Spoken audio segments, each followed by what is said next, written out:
Nella vita, sempre in qualsiasi contesto, mi sono assunto responsabilità che a volte non avevo, giusto perché ritenevo che chi fosse il leader in quel momento dovesse farlo. E quindi non scapperò neanche questa volta se dovesse essere una responsabilità in più da prendersi. Pronto all'eventuale plotone di esecuzione se alla fine, come sembra, il commissariamento arriverà.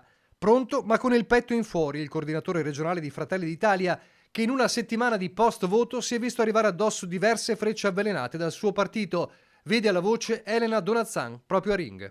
Io credo che ci siano conseguenze per forza. Abbiamo disatteso le aspettative. E allora De Carlo parla, ribadendo ciò che aveva detto a caldo subito dopo il voto, che i meloniani non avessero il candidato governatore, decisione presa peraltro a Roma, e nemmeno un governatore uscente come Zaia capace di far registrare cifre che nessuno, a partire dagli analisti, si attendeva di questa portata. L'unico forse, qui c'è una pecca sì, di aver suggerito io alla Lega in tempi non sospetti e aver detto se avessi un fuoriclasse come Luca Zaia io lo schiererei capolista in tutte le province, ma era nella natura delle cose, era una cosa naturale. E, sottolinea, nessuno pare ricordare i dati positivi per Fratelli d'Italia, a partire dai voti. Sono raddoppiati rispetto al 2020, quasi raddopieremo il numero degli eletti, con un accordo fatto prima delle elezioni aumenteremo la nostra rappresentanza in giunta. Potevamo fare meglio? Tutti possiamo sempre fare meglio, però se guardiamo l'incidenza delle preferenze,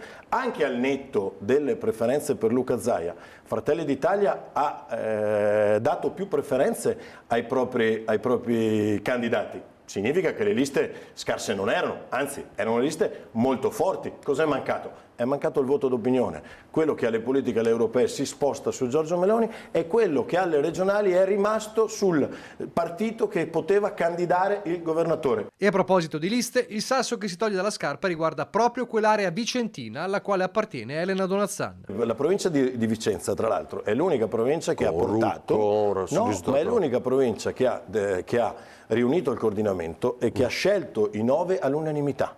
Quindi quei 9 che sono stati scelti con il voto di tutti, tant'è che doveva essere la provincia che esponeva il risultato più forte. E invece? No, invece mi pare che sia in linea con il risultato regionale. Basteranno le analisi a evitare la resa dei conti? E credo che a pochi interessi il destino della leadership di Fratelli d'Italia, tranne a chi magari ha in qualche maniera un interesse diretto. Di ricoprirla al suo posto. Io invece, siccome sono abituato a non giudicare, ma soprattutto un'altra cosa che io non farò mai, né sotto né sopra. La cultura dello scaricabarile non fa parte della mia cultura.